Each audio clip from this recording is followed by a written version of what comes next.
Hello, everyone. Welcome to the DMV Business Show. I'm your host, Otto Sevilla, and today I have a very special guest for you. We have Dr. Owais Naeem. He's the founder and orthodontist of Potomac River Orthodontics. Welcome to the show, Dr. Owais. Hey, thank you, man. Thank you, Otto, for having me. Of course, the pleasure is all mine.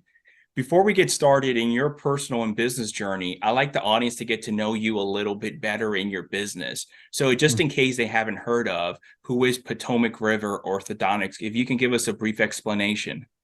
Yeah, sure.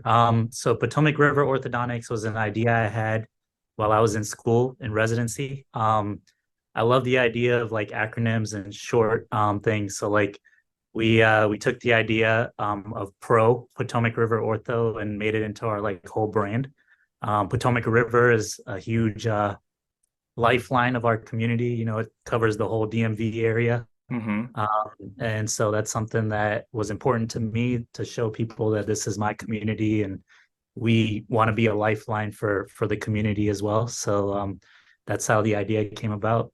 And then it just pro for short. It just blossomed from there, and the idea started coming. Smile like a pro, get treated by the pros. It's all like all working together seamlessly. So yeah. I love the idea. I didn't even think about the PRO and then what this stand for until you just mentioned it now. Yeah. Yeah.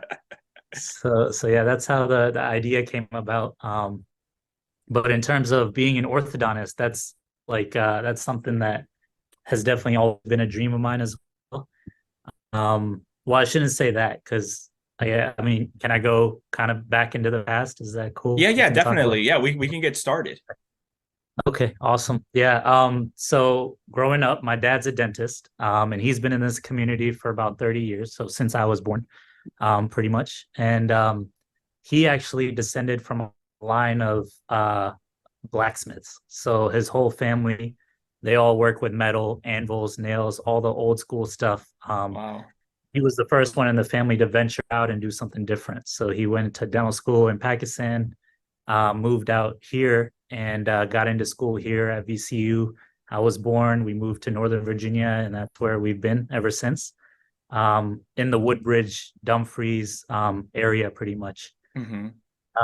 So yeah, growing up, I would go to his office pretty much every day after school, and I hated it. It was the worst thing ever. You know, as a kid, you don't want to spend your afternoons in an office. It's terrible.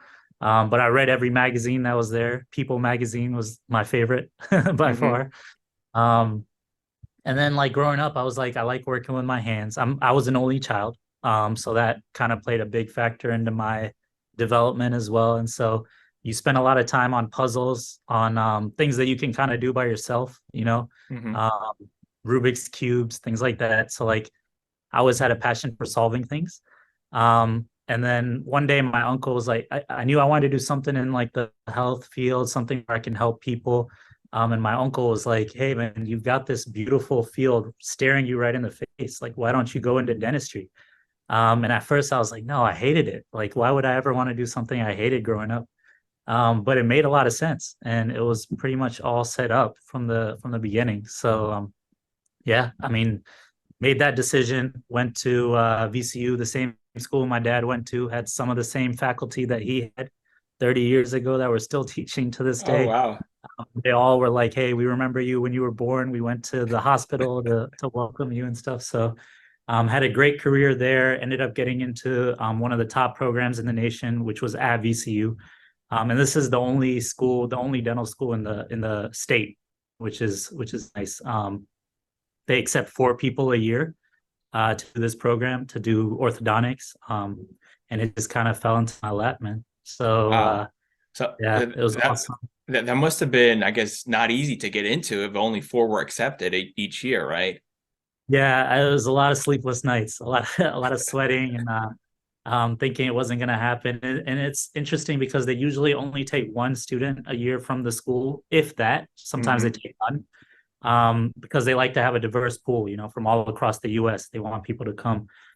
But my year we had two. And so I don't know how I got lucky because I know I wasn't the one that was chosen. Somehow I snuck in and made it work out. So yeah, I'm super blessed for that. I was there for the 6 years 4 years dental school and then 2 years ortho. And then I moved out to Detroit. So that was my first time leaving the state. And my wife was in school. She's also a dentist, so she was in school in Detroit. So I spent a couple of years there, started practicing, started learning the field. And after a few years working there, I was like, okay, I think I'm ready. And so we knew when she was graduating, we were ready to move back home, be closer to family. And she's from the DMV as well. She's from Fairfax. Okay. So knowing that and knowing that we had all the backing and every support that we needed, we were like, all right, let's do this. So we jumped in and started this practice. That's great. So if I can take you back briefly for a moment, you said you grew up in Woodbridge, right? Yeah. Okay. So growing up in Woodbridge, I'm saying you were the only child. Was after school just, I guess, going to your dad's practice and just hanging out there? Or were you interested in other activities, sports, or any other things? Yeah, we did a lot. I mean, my parents put me in every sport imaginable. Basketball was probably my favorite, of course, growing up. Obsessed with the Wizards, obsessed with all like DC sports, but especially the Washington Wizards. And then just continuing that in high school, playing a little bit here and there. And then we played, did taekwondo, did all the fun things, swimming, which is huge. Like in my culture, we have a lot of people that don't know how to swim still at this age, but my parents were like, this has to be like number one on the list of things to do. So pretty much everything I wanted to do, I was able to do. And I mean, I was blessed being an only child. I had that freedom. I wasn't fighting for attention or anything like that. It was all on me. So I definitely had to step up there, but and then like tutoring, I had a lot of after school tutoring events and activities and learning and all of that stuff. So they gave me a leg up for sure. But I also like, how there's that whole idea of like the only kid is spoiled and always wants things and gets what he wants and things like that. Thankfully, that like factor never really played a role in my upbringing. Like I never really had that feeling. I was just happy. Like I was happy to have what I had. Sure. It's interesting that you never thought about dentistry until you said your uncle brought it up for you. And this was around what, you were in high school? High school, yeah. Yeah, Okay. exactly. So I guess being in the industry and with the let's call it the family business, you were so involved in it that you didn't think about maybe pursuing this until the family member mentioned it. Exactly. Yeah. No, I mean, growing up, like I said, I hated coming to the dentist. So it wasn't like an idea in my head. Yeah. I knew I liked science and I knew I liked math. Those were like health related things. So I actually shadowed a bunch of doctors, internal medicine, surgeons, things like that. A lot of what I noticed though was that the patients would come, they would get their medicine, they would leave, and you wouldn't really know like, okay, did it work? Did it not? You have to collect all the symptoms, you have to see what works and what doesn't. You keep trying and trying. You hope that it works out, but there's no like guarantee. Whereas with dentistry, especially with like general dentistry, doing the work, you're literally changing people's lives right then and there. You see the result and they walk out with a smile on their face. And that's like exponentially even more so in orthodontics. So I think it just all kind of fit together perfectly for me. I went on a mission trip in Costa Rica with a dental group, and that's kind of where it solidified in my mind. I was like, this is what I want to do for the rest of my life. That's great.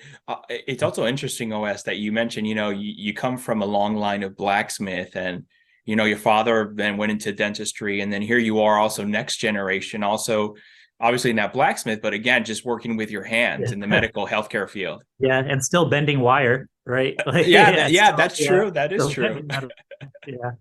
So yeah, it's interesting how those lineages kind of mold you into the person you end up being. Yeah. It's very, very cool. Yeah. So when you were in Detroit, you were working for a dental practice over there, right?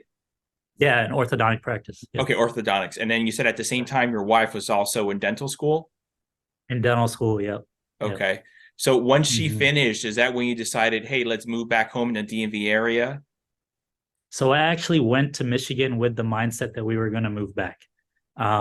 So we knew like my wife had to convince me to move to Michigan because I had everything ready to go. I was ready to start working on day one.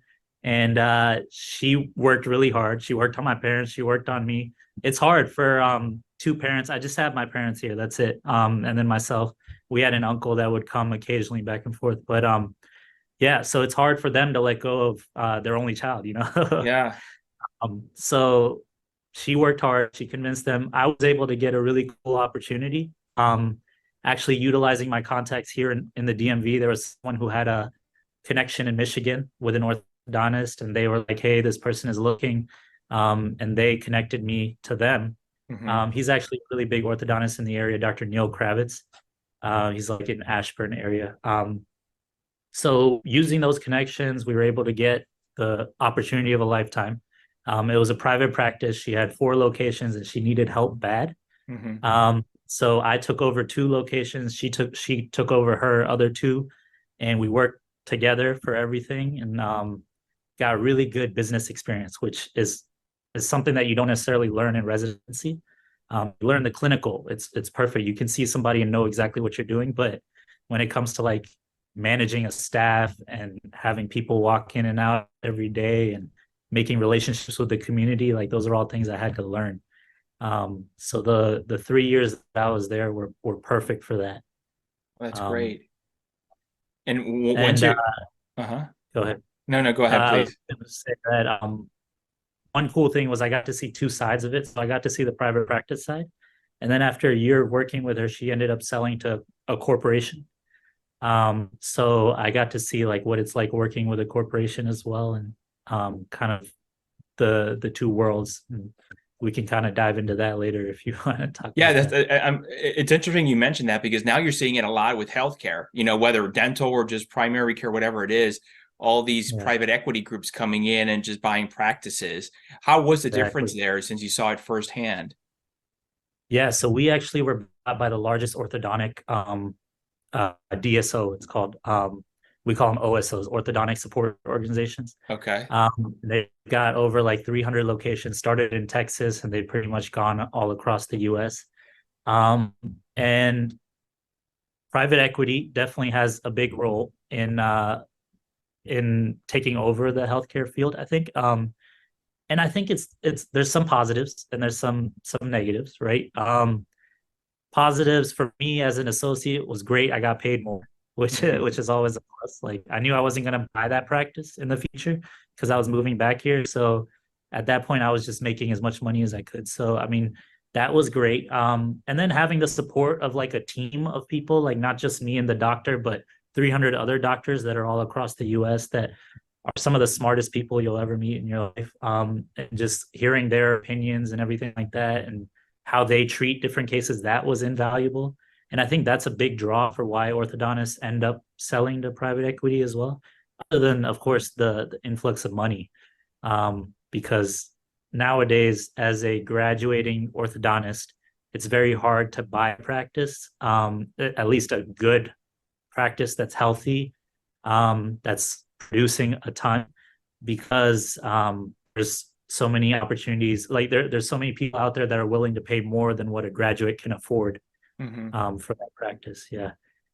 So yeah, those are, I mean, the pros. The cons, of course, there's always like a push for producing more. You kind of you still, as an orthodontist, you still want to treat every patient individually, but you kind of lose that idea of individuality, and it becomes like I mean, it's kind of like I don't know how to describe it. I guess you feel like you're shopping at a Target instead of like a boutique store. You know what I Yeah. mean? Um, People are just yeah. maybe a number. They're not, just next and you got to, Oh, yeah, yeah, for sure. Yeah, it yeah, turns into numbers instead of like names and things like yeah. that. Building So that relationship. yeah, yeah. Yeah. And so, I mean, like I said, there's pros and cons. There's a lot more pressure on the orthodontist to produce, which of course, going into it, you're gonna make money no matter what, but that shouldn't be your main mission. That shouldn't be your main goal. And so that's something different about us here at Potomac River Ortho. It's a very small business. It's me, one front desk, and one assistant. And we're gonna stay small because that's just how I like it. To us, you're not a number. To us, you're a name, you're a family, you're a school, you're a community. We connect with you in every way that we can. In fact, it goes as far as to I put my personal cell phone number on every business card that I give out Really? because I'm not afraid to like have people call me at like midnight or something. Like I may not answer, Yeah, yeah. at midnight, but I will definitely answer when I can. And I mean, these are lives of friends and families and people that I want to get to know. And so I'm out there. I want the community to know me, and I kind of describe it as being like the mayor of the town without actually being the mayor. You know, like I want to be well known. I want to be out there. I want to know when your kid graduates from high school and what college they go to, and when they have a kid and all of that fun stuff. You know. Yeah, I So love that. That's great. When you were leaving Michigan, I knew all along part of the plan was to come back to the DMV. Was also yeah. part of that plan, doctor, to establish your own practice one day, or were you thinking maybe just going back and working for another practice as well? No, we knew from the beginning that we wanted to do our thing our way. Okay. Um, I mean, the DMV is interesting in the orthodontic sphere because it's very saturated. I mean, it's very it's full. I mean, as you know, there's so many people that live in Northern Virginia, so there's definitely enough orthodontists to cover all the people that live here. But you know that when you're moving to the DMV, you're not necessarily doing it to make a killing. If you want to make a killing in orthodontics, you move somewhere rural. You go out to like Southwest Virginia or something where you're going to see thousands of people from like hundreds of miles away, or I mean, at least 50 to 80 miles away, you know, Hmm. um, people that need the care. But in the DMV, you're not going to get that much of a big span of people. For me, the more important thing was being closer to home. My dad is at the age where he's getting ready to retire. He's still practicing to this day, but he's getting up there. He's in his 70s now. And so my goal was to kind of help him transition, bring in a little bit of a new thing and a new age of doing things, but also continue on what he started and build the Naeem legacy that we've kind of built for the past 30 years. That's great. Yeah. How many locations does your father have? So right now he has two. Okay. Um, yeah, one in Dumfries and one this location that I'm in right now. Hmm. Um, what we did was we came here and we basically just revamped the whole thing. My wife did all the design. You can see like the accent walls, the Yeah, yeah. trees, signage, and all of that. And so this place was definitely old school and a little outdated. He still uses paper charts. That's just the way things are. So we brought in all the electronic, the technology, the innovation, and all that stuff. And I'm here now working like 3 to 4 days a week. And then he works like 2 to 3 days a week. So he's still seeing patients here and there, but we're trying to kind of taper it down and maybe bring in an associate and help him transition out. So Are, yeah. are you only in that location, or do you also go to the other one? I also go to Dumfries probably like once a week. Hmm. Just to make sure things are going well, and if they need me, they need me. But this is probably the best location for the orthodontic work. We have Hmm. all the latest technology here, so a lot of times the Dumfries patients will come up here, and we'll treat them here as well. So yeah, So is the plan, I guess, is once he retires, then you're going to oversee both of them? that's the idea. Yeah, I've got one of my best friends. He's a dentist as well. He was a couple years below me in dental school, Hmm. and he's working in the Dumfries location. He's like a brother to me and like a son to my father. So hopefully we can work together in the future. And we have some really big ideas. The cool thing is because my dad's been in the area for so long, we've had probably like 30 kids come through, shadow him, learn from him, and then go on to become dentists as well. So like this community that we have in this area, we have dentists all across Northern Virginia that are all friends. We Hmm. probably get together once a week. We watch UFC and different things like that. And we it's like a huge dental tight knit community. We're very close too. So it's nice that we've got friends everywhere now because That's of this. nice. Is the Yeah. idea is to rebrand everything Potomac River Ortho as well? No, I want to keep it separate. Oh, So okay. yeah, ortho is going to be its own silo. It's going to be its own separate thing. if I see a dentist patient, I want to make sure they know that I'm sending that patient back to them. It's never about like because oftentimes what happens is if a patient comes to see me and they find out that we have dentistry here, they may choose to stay here, which I want to encourage them to see their provider, the ones that sent them to me, Okay. just as a gesture of not just goodwill, but also because the patient has been seeing them, we want to keep the same provider and keep that consistency going, because it's not easy for a patient to transfer to a different practice and have new staff, new ways of doing things. Every dentist is different. So yeah, the orthodontics will stay a silo. That's why I didn't name it the same as my dad's practice. Hmm. And then the dentistry will be separate and have its own kind of backing and stuff. And hopefully my wife will work there one day and we'll kind of grow from there. That's nice. How easy, or I guess how difficult it was, you leaving Detroit, coming back home, and then establishing this practice. Um, yeah, I mean it's been a journey. It's been a road for sure. When we came, luckily I like in orthodontics, there's a ton of people that are willing to help. There's communities, there's Facebook groups and things like that. There's a orthodontic startup group. So there's a lot of spaces you can go to for help. I reached out to all my friends that I know that have started a practice and got their feedback and their ideas and just kind of ran ideas back and forth. Coming up with the name took like a year, man. Like it just like I had so many different ideas. I wanted like I love the acronyms, but I wanted like East Coast Orthodontics. I wanted like Owais Naeem Orthodontics or Naeem Ortho, and then the tagline would be no, which like turn your nose into a yes or something like that. I don't know, but we had a bunch of different ideas. And then for the whole summer, we've probably been working. We did a lot DIY. So all this space, everything, all the chairs, all the designing was all DIY. And so that took the longest, kind of designing it. And now we've started really branching out, getting into the community. Last week, we were at the Manassas Jubilee, Hmm. um, huge event in downtown Manassas, and we saw tons of people. We handed out flyers, we had raffles and gifts, and we had a ton of people come to see us afterwards. Oh, So yeah, so it's exciting to start seeing the fruits of your labor. that's nice. My next question, now that you bring this up, was how did you get the word out there as far as marketing? It's like, here I am, basically hanging your shingle per se, accepting new patients. Yeah, yeah. Yeah, it's tough. It's tough. Reaching out to friends, reaching out to dentists, going out and talking to every single dentist and trying to get them to know who we are and what my idea is and why I'm here.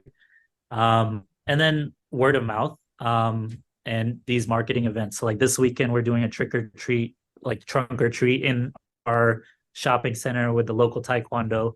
And then we're doing one with another group here, Tots to Teens. And there's a bunch of different organizations that we're trying to partner with. There's a huge Planet Fitness in our shopping center, and Hmm. I mean, we go hand in hand, like working out and getting straight teeth, like beautifying yourself. It's all the same. So yeah, so I mean, there's a lot of ways to get our name out there, and we're trying Instagram, Facebook, things like that as well. Yeah. Sure. What would you say, Dr. Oz, drives and motivates you? Yeah, that's a good question. I'm driven to know people. I think like similar to what you're doing. I mean, like getting to know people, getting to know their backgrounds, getting to know what they do for a living, where they come from, that kind of stuff. Like I was saying, my biggest desire is to be like so like quote unquote the mayor of this community, this town. Hmm. I just want people to know me. And I think maybe that has to do with that upbringing we talked about, like being an only child, like making as many friends as possible because all I had were friends. I didn't have a Hmm. brother or sister or anything like that. Um, and like it's actually funny. I had a 3-step plan growing up. Um, Step number one was becoming a doctor or dentist or something like that in the health field, which we were able to accomplish. Step number two was moving out to California and becoming an actor. So I wanted to do like, and I always used to say like the Asian guy from The Hangover, Dr. Ken. I don't know if you've seen that movie, but He's actually a doctor in real life, and he's an actor on the side. And so that was always another passion of mine, drama and things like that. And then number three was going to be to come back and go into local politics and Oh, just, yeah, work in my community and the Ronald Reagan the path, yeah, yeah. yeah. And so those were the main goals, the three-step process that I had in my head. I think I'm happy with just sticking to step one at this point. Yeah, I think I've kind of outgrown the whole actor phase. Um, I mean, it's never too government, late. I mean, the Dr. Kim, I think you said is his name. He's probably well in his 60s now, right? yeah, yeah, he's up there. Yeah, you never Yeah. know. Yeah. Yeah, it was funny. I was in Richmond when I was there for school. I was just walking down the street one day and this car stopped on the side of the road and this lady jumped out and I thought I was like it was it for me. I thought I was getting kidnapped or something was gonna happen. But she handed me a card and it was like a modeling gig. And she was like, just come, just check it out. And I was like, this is the biggest, like the fakest thing I've ever seen in my life.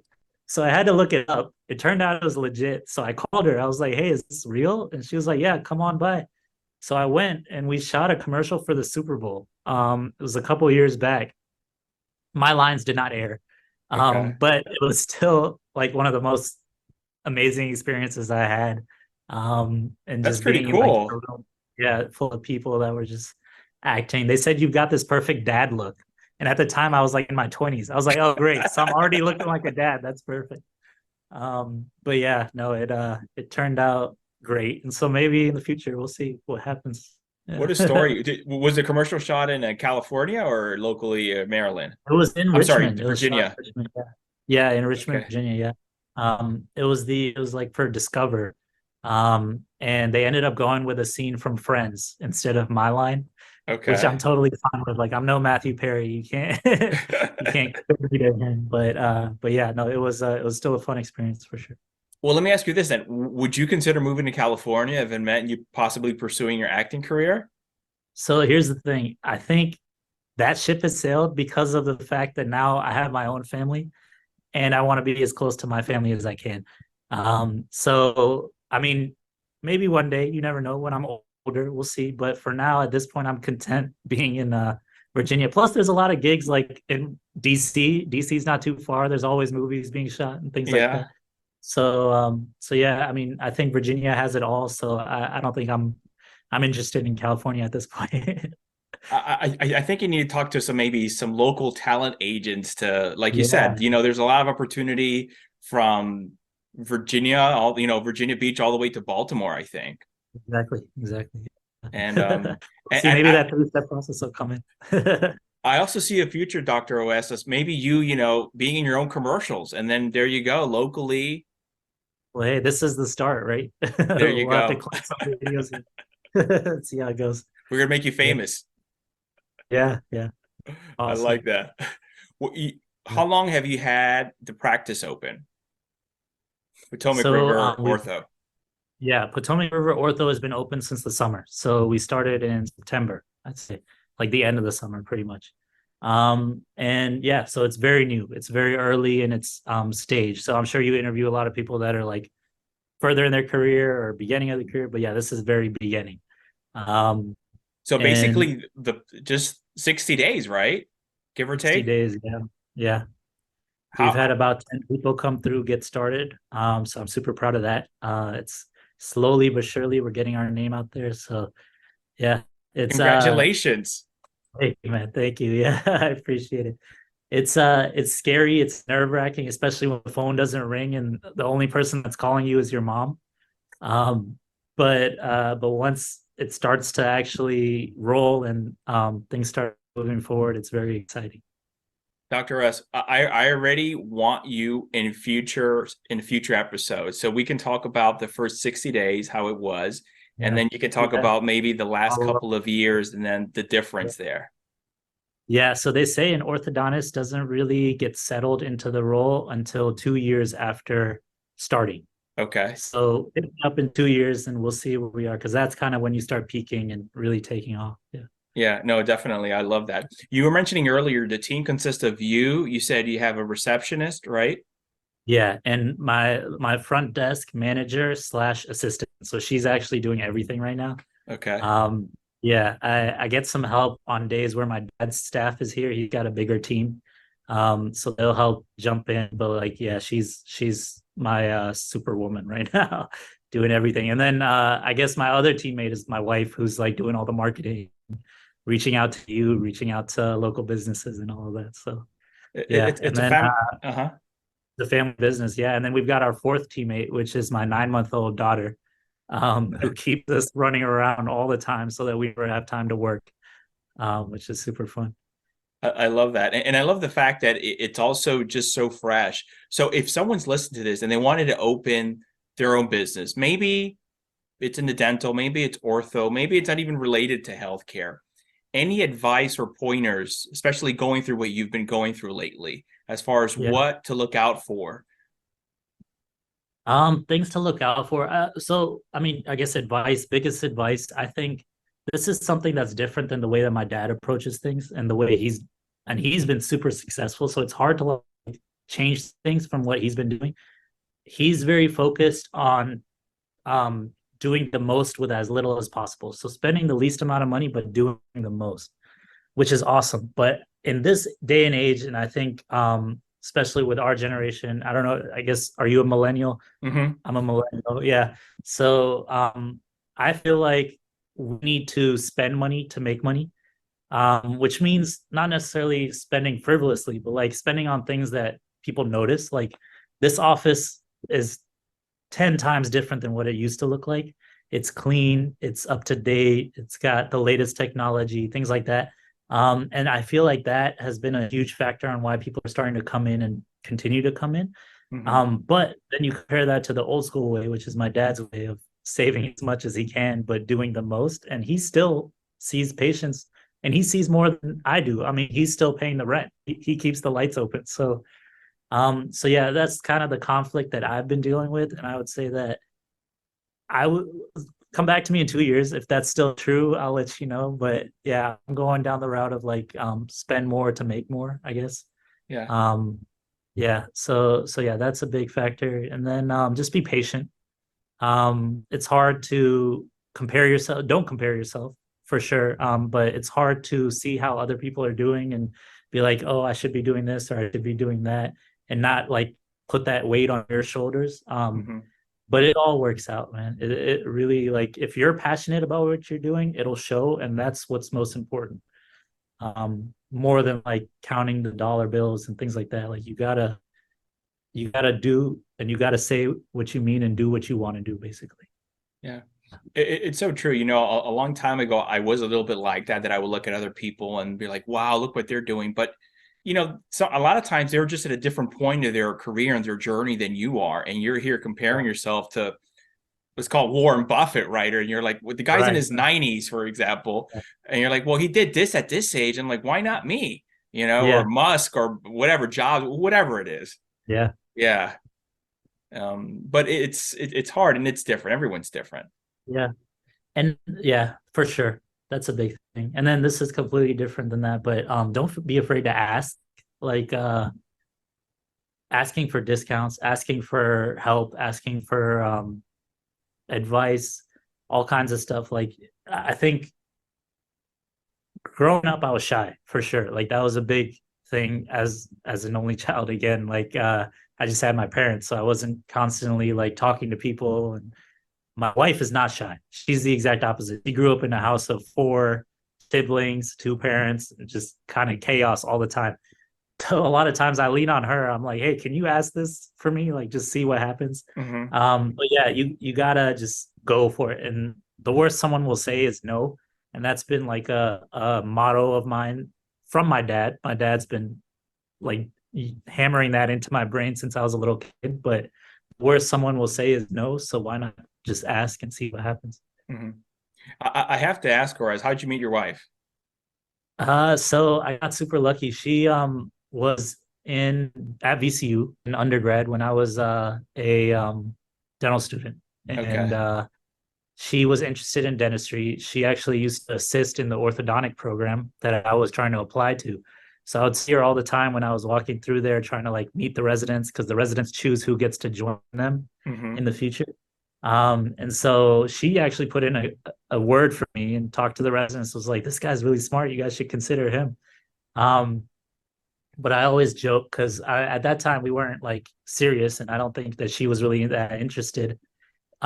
We went to a seafood place, and this actually goes way back to my dad being a server for 5 years at a seafood restaurant here in Woodbridge, Mm-hmm. and he loves crab legs, and he's a beast at opening them up and eating them, and he can do pounds on pounds when he's eating. And he taught me how to eat seafood and break crab legs and all this stuff. So we went to a seafood restaurant with a big group of friends, and Diana's my wife. She happened to be sitting next to me, and I was sitting over there breaking apart all the crab legs for her and showing her how to do it and stuff. So I think that's the moment where she was like, "Okay, this guy is cool. I think I could like him." Yeah. Um, so yeah, got super lucky there. Religion is a big thing for us in our background, even though we come from different backgrounds. She's Arab, I'm Pakistani. And so we kind of had that religion as our main like factor that related us to each other. Mm-hmm. And it's kind of our value system and our guideline for whenever we have kind of any conflicts or any decisions we need to make. And so that was the biggest factor that brought us together. It made my parents happy, made her parents happy. So yeah, it was What perfect. religion do you guys share? We're both Muslim. Okay. All right. Nice. So that made everyone happy then. Yes, yeah, Yeah. exactly. Yeah, and yeah, a lot of that also plays into who we are as doctors and who we are as business owners as well. It's actually part of my like motto. I'm taking care of you, the golden rule: do unto others what you would have them do unto you. Charity, like we do a lot of giving, and that's something I learned from my father as well. He's always served the underserved. That's been his whole that's how he's made a career in Mm-hmm. his life. And so anyone who walks through the door, no matter what your background is, economic background or social background or anything like that, you are going to get served, and you're going to get the top service we can possibly provide. So that's a big guiding factor for us as well. And we try to make sure that that's a value that we teach all of our employees as well. And it's gotten to the point where like my dad's manager, who started working for him when I was like 6 or 7 years old, married into our family, became a Muslim, and now her daughter-in-law is running my practice. And so we definitely are a family taking care of your family. So that's how we are. I love that. That's great to Yeah. hear. Yeah. Are there any habits or skills you feel that you have that have helped you, whether in business or just on the personal side of things? Yeah, I think biggest goal and biggest like I'd say um quality that I have is I don't like react right away. Um, so like if there's any situation, like I keep my cool essentially. Try to stay calm in every situation, to the point where um my wife gets mad at me because the baby will fall off the bed and I'm still like as cool as a cucumber. And she's like, "Why are you not freaking out? Like, go get the baby." I'm like, "Oh, okay, let me go help her." But like in every situation, I think if you keep a level-headed um demeanor, and you're focused on just staying calm and cool, and nothing should phase you ever in life, I think that can take you pretty far. I was reading a newsletter recently, and they were saying, what is the one emotion that can carry you throughout your life, that will basically benefit you throughout your life? And they determined that that one emotion, um, they looked at like happiness, anger, all kinds of different emotions, and calmness was the one thing that could be a factor in every situation that you come across. So yeah, I kind of pride myself in how calm I can be in situations. Maybe it's just because I don't react, or I don't know how to react. Yeah. I don't know if, yeah, if maybe I have a late reaction. I don't know. So, but it works out. Well, no, Yeah. that's great. Instead of being the opposite, and I guess Yeah. maybe you don't have to meditate then, just because you're always sort of calm and just chilled and relax, right? Yeah. Yeah. I think that's a big factor for sure. Yeah. That's good. What would you say is your biggest challenge with your role today at Potomac River Ortho? Yeah, I think the biggest challenge is like right now, because we're new, we're still kind of getting people through the door. And that's definitely a huge challenge is getting people to know who we are. Sure. Um, skills skills wise and clinical skills wise, I always want to be the best. And that's always a battle that I'm always going to have with myself internally. With orthodontics, it's a very minutia kind of field. Like we are looking at the millimeters, like we want everything to be exactly perfect. And we're all perfectionists. It's a good quality, but it's also a bad quality because we don't accept sometimes we take treatments into like 4, 5, 6 years of treatment, which it should not be the case, because we're such perfectionists and we want it to be the best possible smile it can be. Um, so yeah, that's going to be a struggle as I start to work on cases and making sure that I'm happy, but also figuring out where the patients are like, okay, I'm satisfied, man. Like we don't have to go any further if we don't have to. So Hmm. so yeah, that'll be a struggle in the future. And then I think just managing a team, always that's always a big challenge for any business owner, especially nowadays. Making sure the team is happy, but also making sure that they're doing what they're supposed to, and yeah, taking care of them. Yeah. That's good. What do you know now that you wish you would have known at the start of your career? Like I said, with perfectionism, not everyone is looking for perfect. Some people Hmm. just want the front 6 teeth straight. Some people Yeah. just want they want the best price and they don't want um to spend an arm and a leg for something they don't necessarily need. So yeah, accommodating people and people's needs and people's desires. Let's see, what's another thing? Not trying to be a hero for every single situation. There are some situations where you're just not going to be able to solve it. Not trying to please everybody. That's definitely a big thing because you're never going to please everyone. That's just the way it is. So yeah, just being the best person you can be and accepting your failures, but also accepting yourself as a person. Yeah. That's good advice. Coming to an end here soon, Dr. OS. Yeah. You've mentioned throughout the episode your father and a few other mentors. Any mentors you can think of that helped influenced you in a big way, and what you learned from them? Yeah, I mean, I got to start with my father. That's like my biggest mentor in life. And I've been blessed to have someone who is so invested in me and my career and my everything. So everything I've learned, I owe it to him.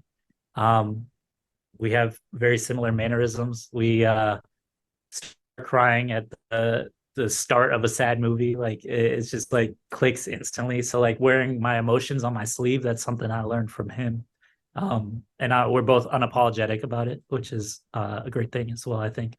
Um, and then yeah, my mother is the other biggest role model in my life. So I didn't talk about her as much, but they were beating on me if it wasn't for her. I got blessed growing up because she was a stay-at-home mom. And so she would bring me food at school constantly. She would meet all my friends. She would go out in the community. Um, she's like the hardest working person. Like me and my dad can both be lazy when it comes to like when we're done with work, we don't want to do anything else. But Yeah. this one is working 24/7. Like she is taking care of us, she's taking care of the house, she's taking care of now my kids, helping with everything. So it's been a nonstop um work for her, but it's also a passion and a love for her. So yeah, those are definitely my two biggest role models. Yeah. I love that. And, I agree with you. I personally feel that, the women out there, and I think it's a different relationship that the men have with their mom or the boys with their mom. And, seeing Yeah. that firsthand and now experience that with my wife, and I have three young children. I definitely think 100% that the woman is a much stronger person than the man. Just Yeah, everything. Like I've seen it. And I mean that's just my personal beliefs, of course, but like 100 times women are just at a different level. yeah, Yeah. yeah, exactly. Man. And I mean, my we're expecting another baby soon. Oh, congrats. So yeah, so juggling the practice, our 9 month old being pregnant as well, and she works 1 day a week right now, and Yeah. she's just a powerhouse, man. So yeah, we wouldn't be here without our women for sure. Yeah. Yeah, Coming to an end here soon. What I know you briefly mentioned that, you and your friend who I think works at Dumfries, you guys sometimes yeah, connect and talk about the future, but what does the future look like? What are you most excited about for the next couple of years? yeah, man. I want to see this place grow. That's number one. So I'm most excited about that. But we have some dreams. We have some really big dreams. We want to. I know you do some commercial real estate, right? We want to start diving into that a little bit. We all kind of want to keep it together because we're all very close. We all have wives and kids that are kind of the same age. Hmm. So having that like support group and that community and the people that are like-minded and kind of on the same path as me is a huge benefit and something that I'm really looking forward to like diving into with them. Of course, we want to grow our practices, and if we can make Potomac River Ortho cover the whole Potomac River, that would be amazing. So yeah, I mean, they're all kind of things that we're looking at and kind of moving slow, but eventually when we feel like it's the right time, maybe branching off and doing some bigger things, becoming staples in the DMV community. We're all from different areas. Not all of us are from Virginia, so that's a big thing that we're excited to be a part of. We have a huge Muslim community, a huge Pakistani community. So it's nice that we can just kind of grow within our own niches and fields and stuff. That's great. Um, When you mentioned just now, as far as covering the whole Potomac River, are you thinking more just yeah, like presence, or you want to open additional locations down the road, or what did you have in that's mind? I mean, that's definitely a dream for sure. Yeah, I'm not at this point in my career. I'm not really looking at like the corporation aspect of things. I want to be the boutique. I want to be the doctor that takes care of everyone that everyone has on their speed dial when they need me. Hmm. Um, so yeah, it's too early to say, I guess, but come back to me in 2 years and I'll give you a good idea of what we're looking at for the future. Yeah. That's good. You mentioned commercial real estate, and that is what I do. What were you Yeah. thinking along those lines? So I have to ask. Yeah, yeah, for sure. I mean, I want to dive in, man. I want to get to start looking at buying properties. We were looking at some spots over on Route One area.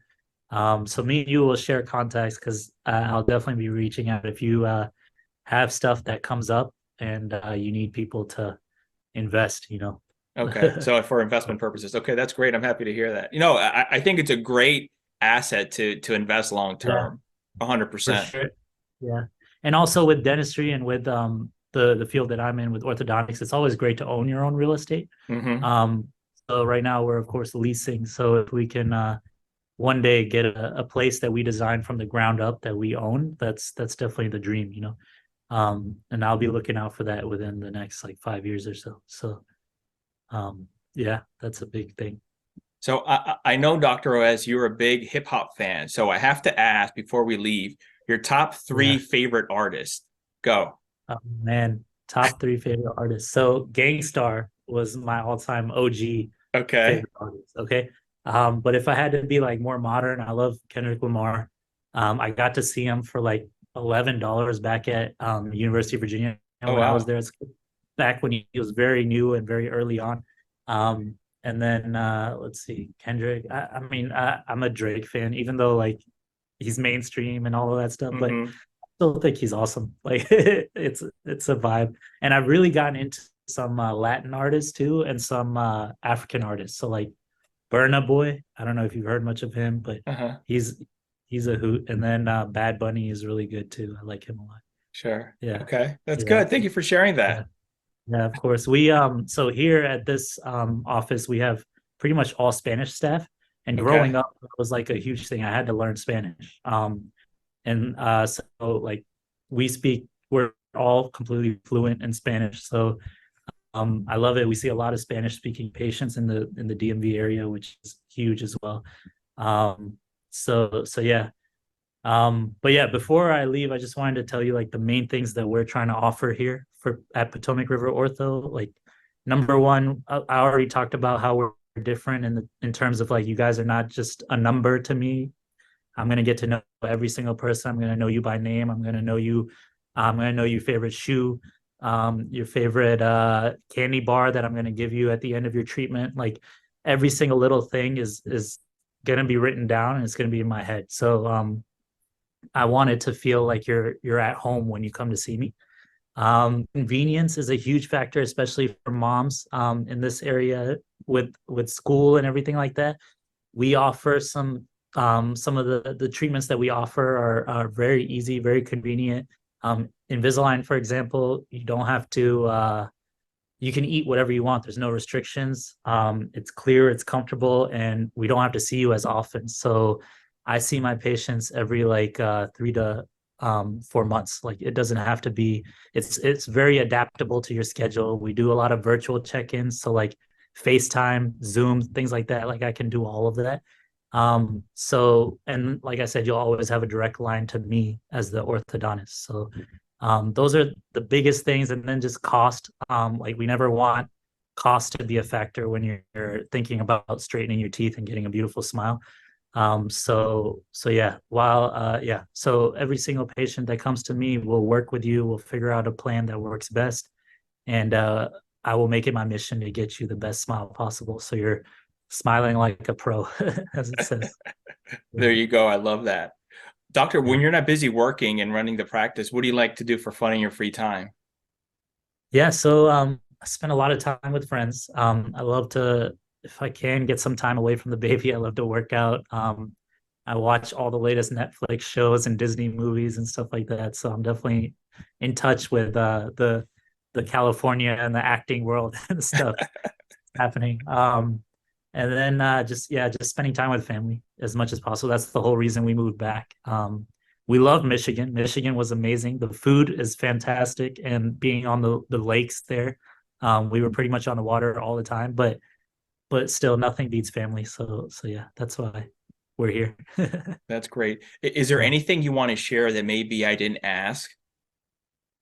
No, I think we hit all the major points. I didn't get to ask much about you. I know you have two boys, is that right? Three boys. Yeah. Three boys. Oh wow. Okay. Yeah. So you're a boy dad. That's awesome. I'm gonna be a strictly girl dad, apparently. Oh, is the second one you're expecting also a girl? Yeah, it's a girl as well. Oh Yeah. man, congratulations. Yeah, thank you. Thank you. Yeah.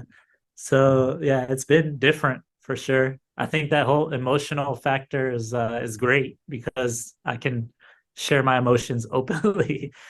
I know with boys you gotta sometimes be a little bit tougher, but um we'll see. Yeah, Hopefully. sometimes they need a little toughen up. That's chat, a small chat with dad. But I Yeah. mean, when we got married, my wife and I agreed we are going to have two children. But then she was Yeah. like, "Let's have the third one. What if the Yeah. third one is a girl?" And all the attention in the house is they're mama's boys, and it's normal. Yeah, So of I'm course, like, of course. okay, it'll be nice to maybe have the third one. It's a girl. Maybe I'll have some attention here. And Yeah, it's a boy. But I love my three boys. I wouldn't want it any other way. I'm awesome. happy. That's amazing. Yeah. Yeah. How old are they? My youngest is 7. Okay. Then my middle one just turned 10 last weekend. And Nice, then my nice. oldest is 12. Okay, cool. Yeah, Yeah. that's a good spread. So they're all kind of doing the same things and enjoying the same things, Yeah. right? They're all like about a couple years apart, 2, 3 years apart. But Awesome. as you'll see, doctor, they all have different personalities, different interests, of course. But the For sure. nice thing is at the end they can hopefully all come together, Yeah, whether brothers, sisters, whatever it may be, and bond there. yeah, yeah. Also, I got to mention, we start seeing kids at the age of 7. So that's what the American Association of Orthodontists recommends. So I'm sure you've already had them seen and everything like that. But in the future, if you ever need any help, you got my number. So Definitely. Now that you mentioned that, actually, It's interesting. I see kids at a young age, probably I would say under 10, right? Yeah. Who have Invisalign. Now that you mentioned Yes. Invisalign. Yeah. And Yeah. then I see kids who may need it and do not Yeah. have Invisalign. And then I've spoken to other doctors and they're like, well, at a certain age, their teeth are still growing. So Right. Right. what school are you as far as letting the teeth grow and then seeing if they need it once they sort of mature, or at a young age just putting the Invisalign in, their teeth are not fully grown yet? Yeah, no, that's a great question. So my philosophy is to only treat when it's needed, when it's necessary. Okay. I do treat kids all the way down to age 7. But when I look at their mouth and when I see the x-rays and everything like that, it's only if I feel that they need it. So if the reasons why they would need it as a kid would be if they've got a tooth that's kind of stuck behind and it's not coming forward where it should be, that's called a cross bite. Or if their upper jaw is too narrow compared to their lower jaw. So these are things that are like changing the bone morphology, which is really hard to do when you've reached past the age of puberty. So that's the best time to take care of those issues if you can. So yeah, I love Invisalign for kids, and I think my kids are better at wearing it than the adults are. Mm-hmm. Just great rule followers, and they don't complain or anything like that. And they wear them all the time. That's the biggest rule with Invisalign. Um, but yeah, so that's the biggest factor is if they need it, we start. If not, then what we'll do is we'll see them every 6 months as they get older. And once we feel like they're ready, then we'll recommend it and we'll rock and roll from there. It's nice to do it all at once, but sometimes you do have to separate it into 2 phases. Mm-hmm. So for kids, you do phase 1, which is what we talked about, addressing those main concerns, the small issues that if we don't fix now will be a problem later. And then phase 2 is when all the teeth grow in and we can just straighten them all out once and for all. And nowadays, I think there's a bigger push towards not taking out adult teeth. When me and you were little, a lot of kids would get their adult teeth taken out so that they had room to close and straighten things out. And so one of the technologies that we have is a 3D scan, so we can actually see the entire bone and root underneath in a 3D visual aspect. So we can tell exactly how much bone they have and how much and where the roots are going and everything like that. So that's something that allows us to get the exact perfect result at the perfect time. So we're not rushing in to do anything if we don't need to. Because yeah, we don't want kids to be scared, or we don't want them to get tired of going to the dentist at a young age. But we also want to make sure we're helping them when they need it. That's great. Dr. Owais, if people want to learn more about you and Potomac River Ortho and go visit you, where can they find out more information? Yeah, thank you for asking, man. So website is potomacriverorthodontics.com. I just bought the domain smilelikeapro.com, so those will be connected as well. And then Potomac River Ortho on Instagram and Facebook. And then yeah, my number is everywhere. So if you reach out, you call me, you'll get my personal cell, and then we'll chat. If you have any questions, you can always email me. The email is smile@potomacriverorthodontics.com. And where are you located? We are in the border of Manassas and Woodbridge. It's Galveston Court. It's on the corner of Hoadley Road and Prince William Parkway, very close to Woodbridge High School and yeah, the county center, the Prince William County Center. It's called Galveston Court. So So yeah, for come on those by. yeah, for those listening or watching, they are not going to be hard to find. If not, go to their website. You'll get the exact address there. Yes, yes, exactly. Yeah. Dr. Thank you. Owais, thank you so much for taking the time out and sharing your story. Yeah. Really appreciate it. Yeah, I love learning about you. Hopefully after this we can talk about some more stuff about you. But thanks for giving me a platform to share our business and share my upbringing too, which was fun to talk about. Of course, my pleasure. Thank you. Take care. So much, man. Take care. Have a good one.